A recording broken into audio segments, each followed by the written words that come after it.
We're live. So Schwarmacon was elected in charge of Fort White.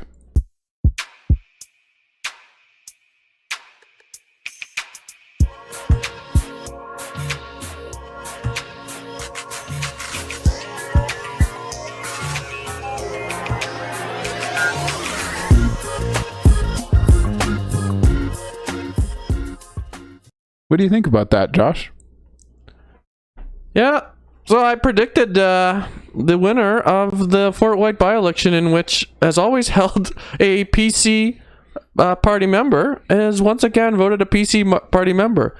And Oabi Khan has won by a landslide victory in which he took a number of the votes again. Am I correct? No. Well, you were... a landslide. That's not what I would call a landslide. 192 votes. Yeah, he only won by 192, right? Way different than, I believe it was over 1,500 votes that the previous election with Brian Pallister saw this PC member on top. Pallister took 56% of that vote, didn't he? Yeah, exactly. Well, Obi should have been giving out more free shawarma. That's probably true. I would have ran over there and voted for him. That would have won me over. Yeah. But we're ruled by our stomachs. We are true. apes. That's true. That's true. What do you have to say, Adam? Because I asked you what would happen if a conservative didn't take this in a large percentage of the vote, and you said it might tell us something about the provincial party.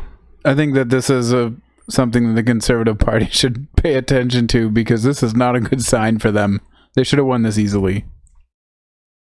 Well, I wonder why people don't like the PC party of Manitoba. I mean, Obi Khan, we can like. He's a good guy, and he's a good businessman, and he's well liked, and he has good ideas. So much for, as he said in his website there. But do they have a leadership problem with the PC party? Has that Heather Stevenson, who we said previously is a story for another day, has she said anything well liked in the province recently, or is it just the opposite? Well, you could ask her, but the only answer you'd probably get is something about her kid playing sports. Also, a correction on Khan. It's actually 197 votes. So, anyways, yeah, Michael Lee, I'm going to ask you, see if you could pull up this video of Heather Stevenson. Do we have a video of that? Let's watch. Crystal Musso's life mattered. She is dearly missed by her friends, family, and her children. You now know, of course, that the government will not call an inquest to her death. But new information coming to light, the critical incident investigation into her death. This information is very concerning. The company contracted to transport Crystal out of province, used staff that did not have the proper training, and used vehicles that did not have the right equipment to care for ICU patients. I'll table a document that lays this out. Does the Premier agree that a team transporting ICU patients should have the necessary training and equipment to do so safely?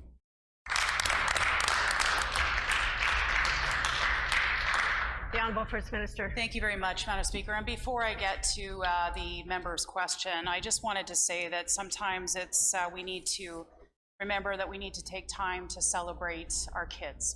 And last night it was a proud mom moment for me. It was a proud parent moment for both my husband and I when we were at a hockey rink in Selkirk, and Tommy and his high school hockey team were playing the St. Paul's Crusaders, and they defeated the Westwood Warriors to become the Manitoba Provincial High School Hockey Champions. Madam Speaker, I just want to congratulate Tommy, all his team members, and the coach Andrew Harder for their victory last night. Madam Speaker, it's an exciting day for. How did she think this was a correct response to that question? Thank you for.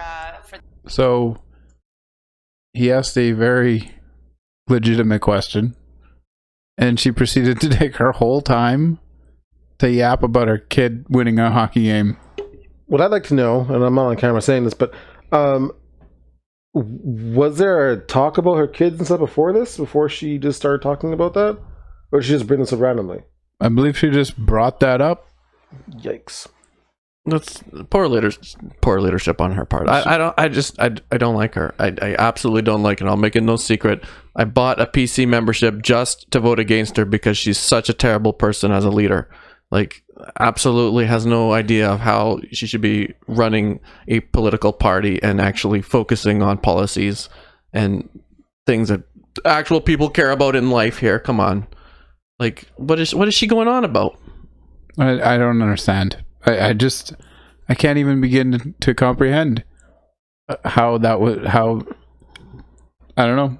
I don't even say the sentence I'm trying to say. I don't even understand what Wob Canoe is going on about, because obviously everybody's lives matter when they're in care from our healthcare system, right? In the hospitals. It's such a dumb question also to ask. It's like, yes, everybody agrees that people should have the best training that we can get. Yeah, but he's not talking about just. I'm not even gonna get into it. No, get into it. No, it's not great. I think it was a perfectly legitimate question, and I think it was important that he asked it. It's a legitimate question. What I'm getting at is, it's such an easy answer that you just simply state what exactly is needed in healthcare and why we can either get there or we can't get there based on what your party's policies are. Well, I think he was asking that question mostly to illustrate the massive failure that occurred, and it's just another failure in a long line of failures that this current government has, basically overseen over the last few years. That's exactly my point. If you were a legitimate leader of a party, you would have solid evidence, or at least a solid plan to say, hey, this is our plan going forward to take care of healthcare, and obviously this person's life matters, and everybody in healthcare that's being taken care of in healthcare matters, right? But well, that was question period, not campaign period, though. It doesn't matter. You're a politician. First of all, it's always campaign season, because if you should be representing policies 24/7 that you're representing into legal. Into law and policy that you're going to create. You're the government right now. You got to take responsibility for the things that your previous government has did under your leadership or under the previous leadership. Who are we talking about? This Heather Stephenson, the one that we're all criticizing. Wob. Who cares about Wob? He's in the opposition. It's his point to ride on the government. That's the point of opposition. Well, that's what he was doing. I know, and So my point is, I'm riding on Heather Stephenson's response. Oh, it was just brutal. It was, and I just can't understand. If you had a legitimate reason to talk about your ideas in public policy, why do you go on about such idiocy? And I don't get it. What do you think, Michael Lee? Her question shocked me. Her answer shocked me. I didn't quite understand how she just went off about her kids in the hockey and tournament and everything. I legitimately thought, because I hadn't seen the video before that, so I thought that maybe that something was mentioned before and then she went back to it. But it seemed like she just went into it and just didn't even hear his question. She just wanted to announce her family thing. Yeah, she just wanted to announce that, and just I don't know what the situation was with the whole kids thing and bringing up, celebrate our kids, celebrate our families. I don't really know what the background story to that is. She's just that. It doesn't matter. My point. Go ahead. I wasn't sure if she's just dense or if she's just. She is. She's dense. so that's all I had to say about that. Listen, we often agree with conservatives, but we definitely don't agree with her methods at all. No. Like, that. My point is, if I was to answer Wob Canoe, I would simply stated, like, my intention is that, like, we're going to try to make healthcare better by providing the best financing for training we can, whether that's getting more government financing from a federal government that's constantly cutting the funding to provinces for provincial healthcare, or whatever the situation is. The fact that you just is in the legislature talking about random stuff that you could be talking about on your podcast or your YouTube videos at home rather than the actual business at hand is absolutely asinine. She should have a plan as the leader. She should know her talking points at the very least and have her people who are talking about the policy know more about it. The fact that she couldn't answer this damn question is just case in point of how bad of a leader Heather Stephenson really is, and goes back to what point Abi Khan has probably suffered in his election that he just picked up because she is so bad, and it reflects on him. Yeah, I think he'll probably be a decent MLA. Yeah, he definitely will be. He's common sense, and hopefully, if he can, have a party that's actually has a plan going forward, because what this is showing us is that this current PC party, not good leadership. They need to be, how should I say? Does Heather know she's the leader? No, she's probably not the leader. She's probably just reading whatever the party tells her, and she's just dumb. She's a puppet, what you're saying. Well, that's what I said from the start about her. Yeah, but she is. What goes through your head that makes you think that's what you should respond to that question with? Yeah. Anyways. Yeah, dumb. Moving right along. There's a coalition government. Is that correct? In the federal government, the vote for a liberal is a vote for a socialist, and a vote for an opposition party is a vote for more liberals. Right, Adam? Is that what we're getting? It's not a coalition. No. It's just a coalition. What are we talking about, Adam? The coalition that isn't a coalition. The NDP and the Liberals have an agreement. An agreement to what? Continue doing what they've been doing already. Basically. They're going to actually support some more leftist policies. Don't say far left. Come on. No, I'm not saying far left. We've already been over that far business. Yeah, that's definitely not it. No, they're gonna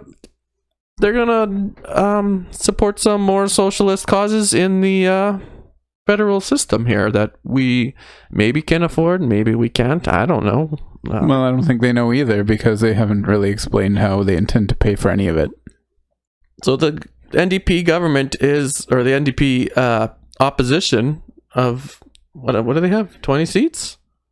I have no idea. Of a small amount, just to make majority government with the Liberals. They've made an agreement that they will vote with them against any what do you call it? Confidence votes. I'm having a brain fart there. And they'll support on all confidence motions as long as they pass those few policies, which are mainly a national pharmacare plan and a national dental care plan. So, Adam, do you have any strong feelings on this? Because I'm going either way on the fence, believe it or not. Like, there's some positive. There can be positive results to these types of programs. I'm not an expert, so I won't say they're bad or they're great. I can definitely see them having some benefit if they're done correctly. Now, ask me if I'm convinced that this coalition, not a coalition, will do it correctly. That's another answer. But my biggest question with all of this is, we've already got a universal healthcare system, and we just watch it get its ass handed to it by COVID. Should we perhaps be directing some funds towards figuring out how to improve that system?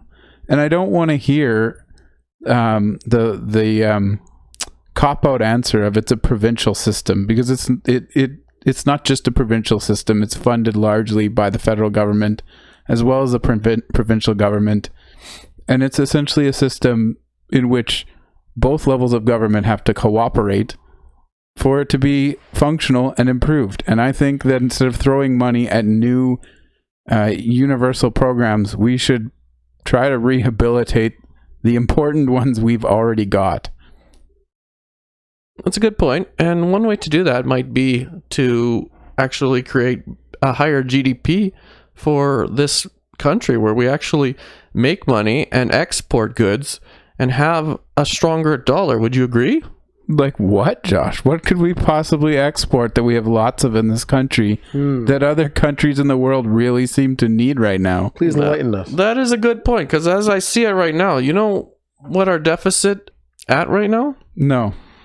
Well, basically, for every dollar of GDP that Canada produces, we have 3.5 times as much debt. Great.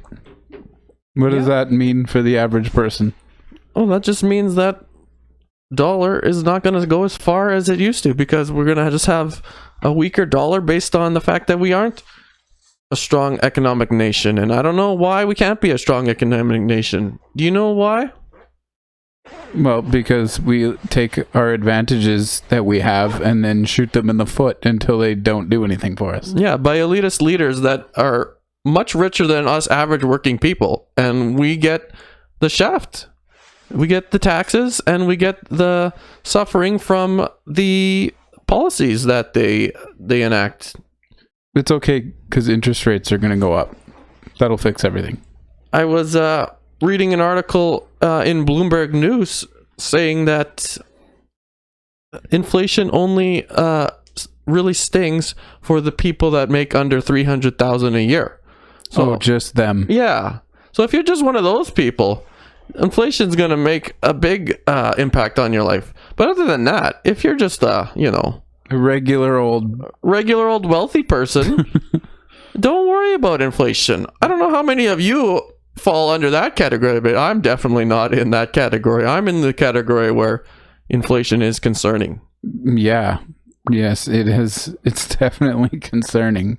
With that said, Adam, our man Pierre Poilievre, running to be prime minister one day, probably in 2025, because there'll be no confidence motions prior to that. Right.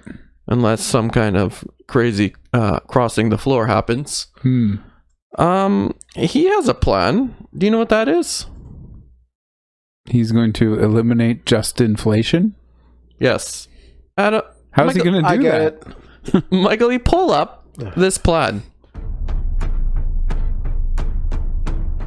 We're in a global crisis. Russia has illegally invaded Ukraine, after years of warning it would. And it's been shocking how weak Europe's response has been in the lead up to this tyrant's invasion of this independent country.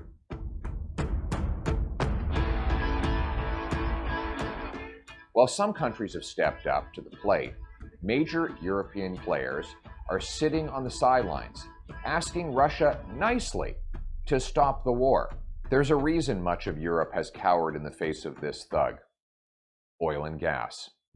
The countries that have been weakest on Russia's aggression are the ones that rely on Russian energy to heat their homes, drive their cars, and power their economies. In fact, almost 40% of European Union natural gas comes from Russia. This is a problem for two reasons. One, it means Putin holds the cards when he's negotiating with Europe. He can turn off the pipes if he wants to amp up the pressure. Two, by buying Russian oil and gas, Europe is filling Putin's war chest, giving him the money he needs to build up his army and invade his neighbors. It's like walking up to the bully to give him your lunch money before he even asks for it.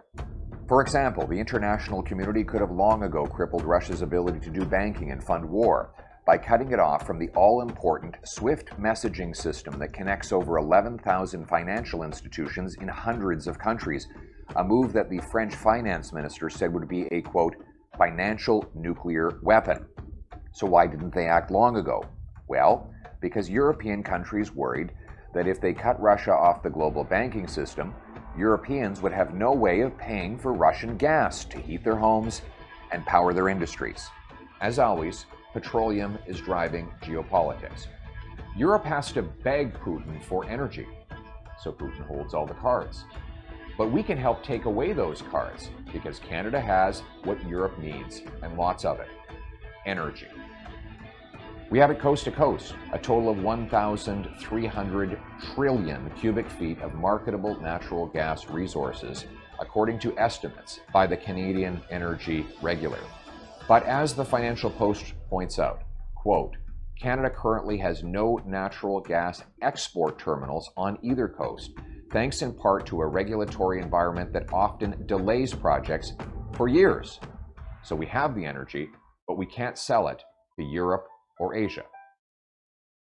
But good news, there are multiple proposed projects to get Canada's liquefied natural gas, or LNG, to world markets like Europe and Asia. For example, there's the proposed LNG Newfoundland and Labrador, which proposes a $10 billion bill that will liquefy and ship natural gas extracted off the East Coast all the way to Europe. Newfoundland has the added benefit of being the closest point in North America to Europe, which means shorter shipping distances. If developed, it would produce some of the cleanest liquefied natural gas in the world. Local First Nations are partners in the project and will get significant paychecks for their people and self-sufficiency for their communities. So will many other Newfoundlanders and Labradorians. It would also help Europe kick its addiction to Russian gas so they could stand up to Putin rather than funding him. More money for Canadian paychecks, less money for Putin's war chest. But once again, the risk is that bureaucratic gatekeepers here at home will block it, like always. Justin Trudeau says he wants to phase out our oil and gas production, and one of his most trusted cabinet ministers was even arrested for an illegal anti-energy protest. Every time Trudeau kills a Canadian energy project, the dirty dictators like Venezuela's Maduro or Russia's Putin do a victory dance because they get to sell more of their energy when we sell less. One of Trudeau's worst laws, Bill C-69, makes it almost impossible to ever get a pipeline approved. He's vetoed the Northern Gateway Pipeline and added red tape and bureaucracy to kill the Energy East Pipeline, which would have taken Western Canadian oil to Eastern Canadian refineries. That same kind of story has been repeated again and again across the country. Not to mention the companies who don't even bother trying anymore. You want to know the worst irony? Blocking these projects hurts the environment. There are coal plants across the globe that could be shut down if Canada could provide the world with the clean natural gas it needs. So here's the plan. As Prime Minister, I will 1. Scrap Trudeau's anti-energy laws. 2. Replace them with rules that truly protect the environment, consult First Nations, and give quick decisions on proposed energy projects. 3. Require regulators fast-track decisions on projects like LNG Newfoundland and Labrador that protect international security. Simply put, my government will remove the bureaucratic gatekeepers so our workers can get bigger paychecks and Canadian energy can power our allies against tyranny. We will take back control of our energy future, and our workers will take back control of their lives, and the world will be a greener, safer place because of it. Well, Adam, I'd love to see a society where we had all clean cars and electrical vehicles and whatever kind of society that would bring in the future where we have carbon free. But until that time, you know what? Canada is the third largest oil reserve in the world after Venezuela and Saudi Arabia. Canada is the fifth largest producer of natural gas in the world. And Canada is the sixth largest producer of crude oil in the world. But those are all bad. Yeah, they are bad. Yet they are what we are basically fighting wars about for the last 20 years. And previous to that, another 20 years or 30 years. Correct. We can sustain ourselves off of Canadian oil and gas for like another 200 or 300 years. Would it not be a good thing for the world to have cleaner oil rather than dirty Russian and Saudi Arabian oil and Venezuelan oil? Yes. So maybe a plan in Canada where we produce that dirty but yet cleaner oil for Canadians and for other countries, in which we get stronger economic value and more dollars in our system based on our product, which we could turn around and use towards funding greener technologies, investing into the research to support something that will be eventually carbon free.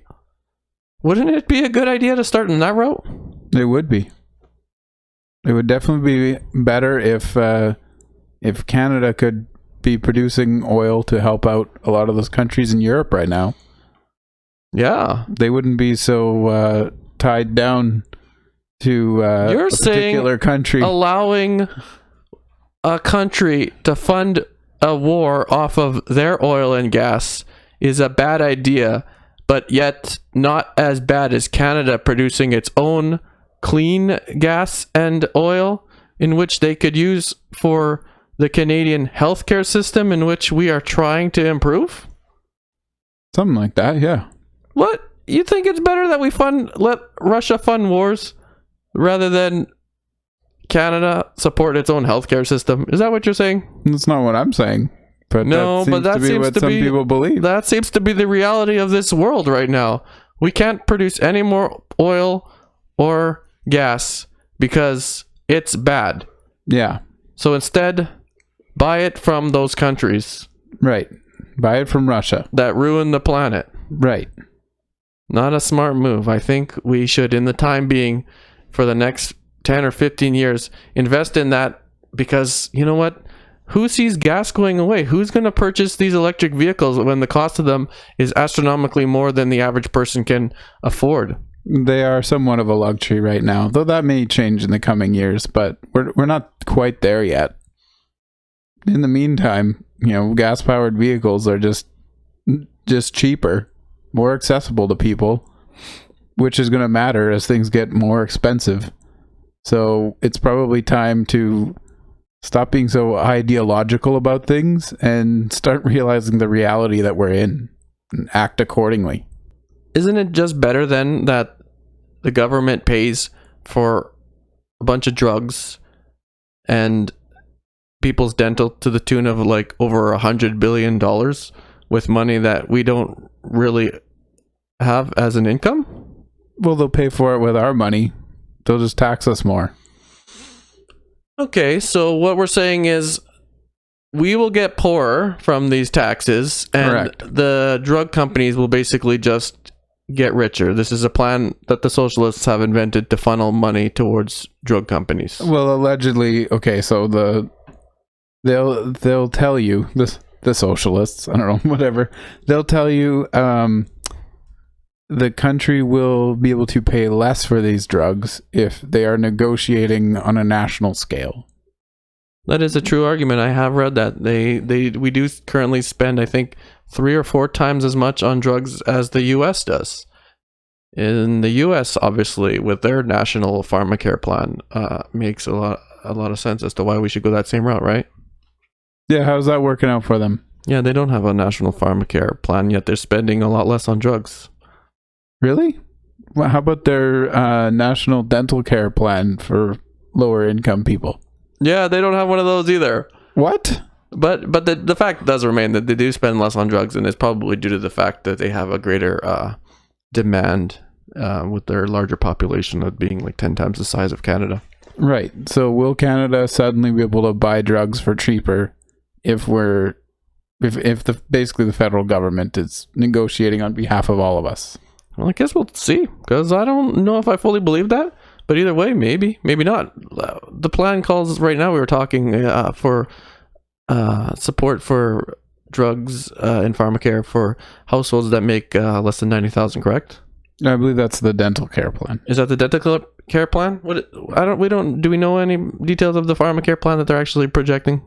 I haven't. I can't say that I know too many details of it. I know initially when they projected the first national pharmacare plan for the Liberal government, it was going to cost about $8 billion annually, and the NDP wanted to increase that to a larger support for people that would be around the $28 billion per year plan.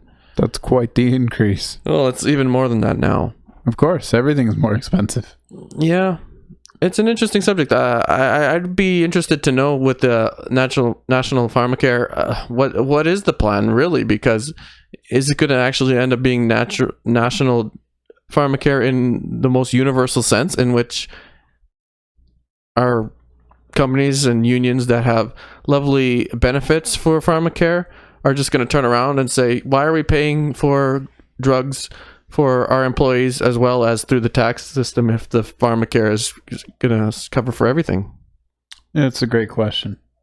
I look at this as twofold, because I'm not opposed to a national pharmacare if we can afford it. Like we're saying, if we had nice oil money, like back in the day when oil was good, and the previous Trudeau government came up with a national energy board there, and basically wasted away the dollars in which they could have put into a fund. Norway did that. The opposite of what the Trudeau government. They actually put their money into a fund, and they had like billions and billions of dollars in which they can now afford to give free services to people in Norway. They also pay a lot of tax in Norway. That's true. But Way more than us. that is also true. That is true. But what I'm saying is they have money to support, to back some of the costs on the things that they are spending.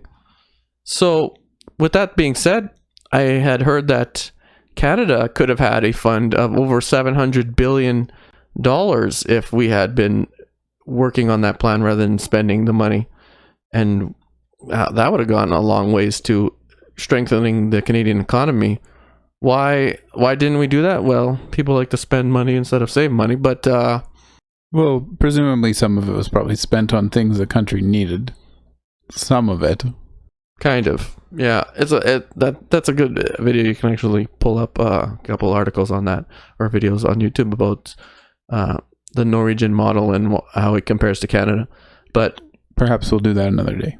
yeah, we should actually. And then on top of that, I'm just saying, I look at pharmacare as being a good option and a bad option because, like I'm saying, it's going to cost people money. We're looking at the negative of it, right? If it does support lower drug costs, that might be the one good thing. If you can turn around and tell people that have, let's say, cancer or other real debilitating diseases, right? Or conditions that would have astronomically high drug costs, they're definitely going to be in favor of a national pharmacare plan because now they can afford their lifestyles, because the drugs that, say, for cancer or maybe even diabetes or MS, right? Those people will have their drugs paid for through the tax dollar. I could see a pharmacare plan in which maybe we support life-changing drug plans, right? That would just cripple anybody.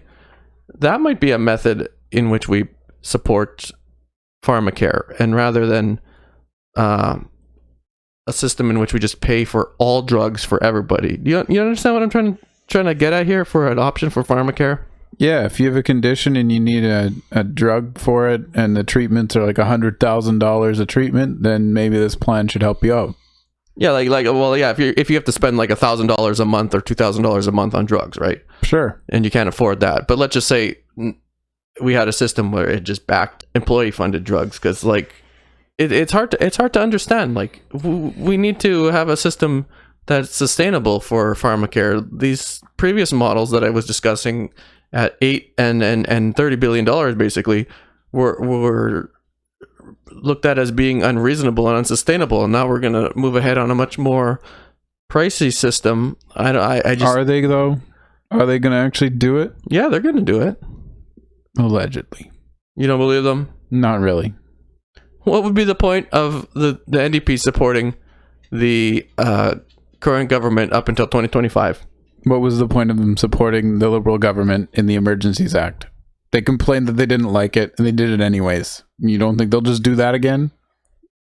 They do like clinging on to their little pretend bit of power they have. Oh, so that's what you're saying? This whole supposed coalition is... I'll believe it when I see it. A front? That's what I'm saying.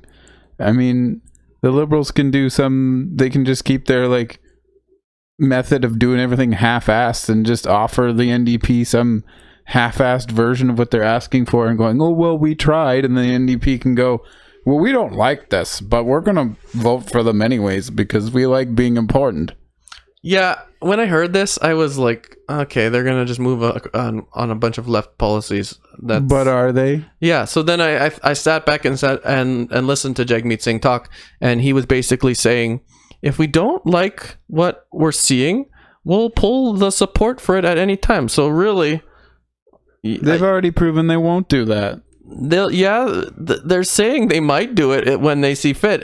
Sure. It's a marriage by opportunity between these two parties, and I have little faith in either of them as actually accomplishing meaningful change. I feel like, onto a different discussion point I'm gonna say here, when we vote, you guys, we all vote for specific policies or parties, and we seem to get ideologues, right? We were saying vote party or vote policy, not party. Vote policy, not party. Well, We need to put that on a shirt. yeah. So when we get our elected officials in the House of Commons or in the legislature, they just stick to these ideological bents that they're on, rather than having meaningful debate in the House and coming to a conclusion, or at least a compromise, I should say, that parties leading the government party and the opposition party could somewhat agree on. Isn't that the purpose of our elected system, or am I just being wishfully naive?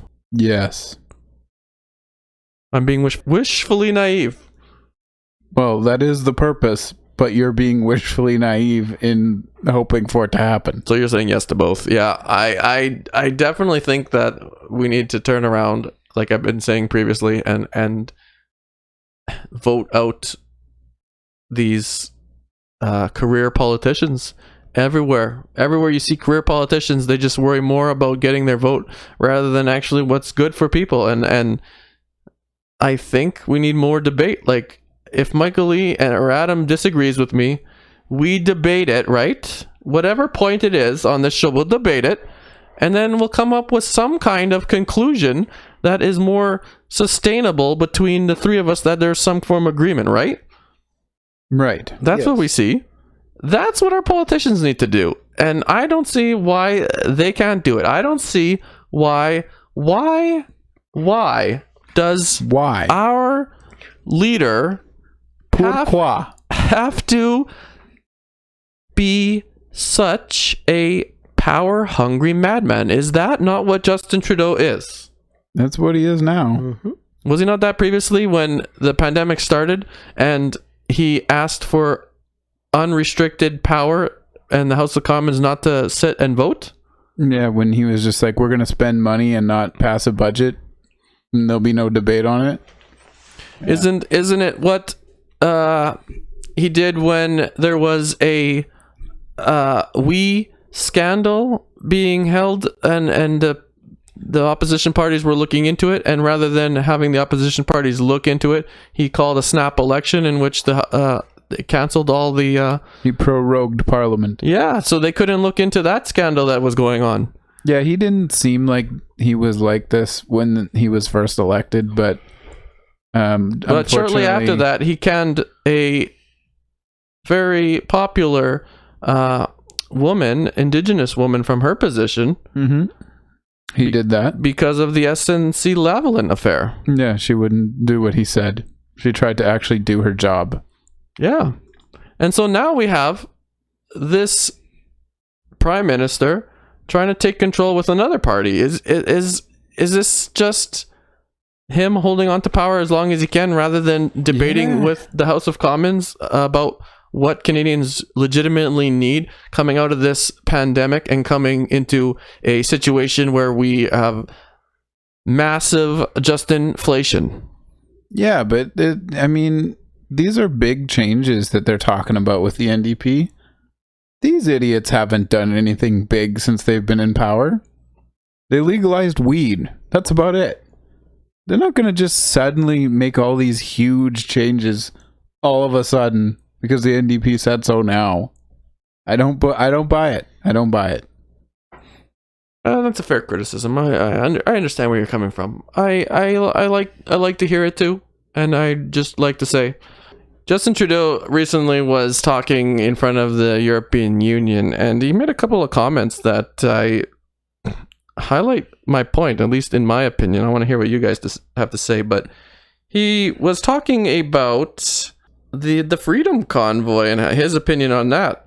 He was warning the EU legislators about, and this was his words, what he called cynical populists like the leaders of the Freedom Convoy, who he says were effective at turning citizens with real anxieties against the system best suited to allay those concerns. That sounds like a tongue twister. That's a great editorial, Yeah. but it flies in the face of what actually happened. And he can't just make that claim without some kind of supporting statement. But more to the point, why do they give a crap? It wasn't their problem. That was a Canada problem. No, that's my point. He's talking to these EU politicians, and he's calling these other people that he disagrees with cynical populists, and he's viewing his system of government as being the system in which can support the measures that prevent at that point, the pandemic response. I think that view that other people in the government, or in the government, but at least populist opinion, can't decide for themselves what they want in a free and democratic country is quite arrogant. Well, Canada, I've said it before. Canada is a country with many viewpoints, and it's one of the reasons that it's so great. But unfortunately, we have a government that accepts only its own, and if you don't agree with the narrative, they'll come with all kinds of names to call you: fringe, cynical, populist, whatever is convenient. But I still don't get why any of this was the EU's concern. Don't they maybe have another issue a little more pressing than a convoy in Canada that they're perhaps trying to deal with? Why was he yapping about this in the first place? Because it's important to him. That's how he views it, and he's using it as a example in current events right now. What he's explaining to him. I mean, this is the same prime minister who he also said in that speech. I probably should put a link to it. Actually, it's somewhat it's interesting, but you know what? A lot of people might just be disgusted by hearing his voice. So he did he did say that Putin doesn't understand the rigors of debate, that forceful civic engagement is what makes democracy strong. So we have a prime minister talking out of both sides of his mouth. He understands that rigorous debate in the House of Commons, like I've been previously saying in this conversation, is what makes democracy strong. Yet, from our prime minister's own actions, what does he do? He just aligns with the party that he most agrees with, and he's moving towards, hopefully, policies that he and his more leftist party can support, rather than what he called rigorous debate that supports and strengthens democratic values. Yeah, and he also supports protesting when it's in another country. He's two-faced. I've heard someone call him that before. But yeah, so with that all said, you guys, do we think that Canada is going to move down a new road with this current Liberal government, or are you just cynical, Adam, that they won't accomplish anything good because they really don't know how to have that meaningful, rigorous debate to strengthen our electoral system and create policies that a more majority of Canadians could agree with and compromise with? Is this just another opportunity for Justin to be on TV? Because we know he likes to be on TV. Yeah, exactly. Let us know. Comment down below.